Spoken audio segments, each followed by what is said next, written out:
कल्याण लढू म्हणणारे आदित्य ठाकरे कुठे गेले? उमेदवारी जाहीर होताच श्रीकांत शिंदे यांचा पहिला बार.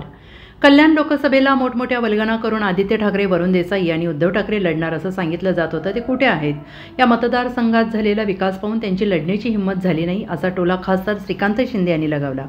श्रीकांत शिंदे यांच्या उमेदवारीची आज उपमुख्यमंत्री देवेंद्र फडणवीस यांनी वाच्यता केली. कार्यकर्त्याला पुढे करून तुम लढो हम कपडा संभालते अशा प्रकारची भूमिका घेतल्याची टीका श्रीकांत शिंदे यांनी ठाकरेंवर केली. अंबरनाथमध्ये हेरंबा मंदिर परिसरात प्रचाराचा नारळ श्रीकांत शिंदे यांच्याकडून फोडण्यात आला. दरम्यान मुख्यमंत्री एकनाथ शिंदे यांचे पुत्र श्रीकांत शिंदे 2024च्या लोकसभा निवडणुकीत महाराष्ट्रातील कल्याण मतदारसंघातून निवडणूक लढवतील अशी घोषणा उपमुख्यमंत्री देवेंद्र फडणवीस यांनी आज नागपुरातून केली. त्यामुळे कल्याणची जागा शिंदे गटाला गेल्याचं फडणवीस यांनी केलेल्या घोषणेवरून स्पष्ट झालंय.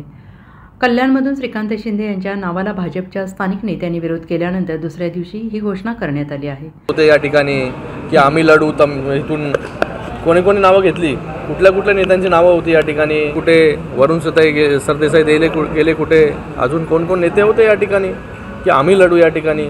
अरे ह्यांचं धोरण असं आहे की या ठिकाणी मतदारसंघामध्ये जी कामं झालेली आहेत ही कामं पाहून जी आहे त्यांची कोणाची हिंमत जी आहे कल्याण लोकसभेमध्ये उभं राहण्याची झाली नाही.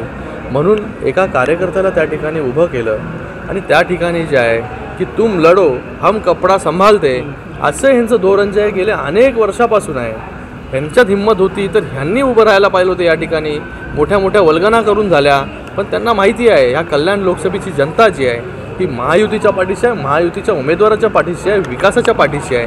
जे विकासाचं राजकारण गेले 10 वर्ष आम्ही या ठिकाणी केलं त्या आधारावरती आम्ही जे आहे हे या ठिकाणी जे आहे हे मतदान मागण्यासाठी लोकांकडे जातो आणि लोक जे आहेत हे यावेळेस रेकॉर्ड तोड मतांनी जे आहे हे या ठिकाणी महायुतीचा उमेदवार जे आहे ते त्या ठिकाणी जिंकून देतील हा पूर्ण ठाम विश्वास जो आहे आमच्या सगळ्या कार्यकर्त्यांमध्ये आहे.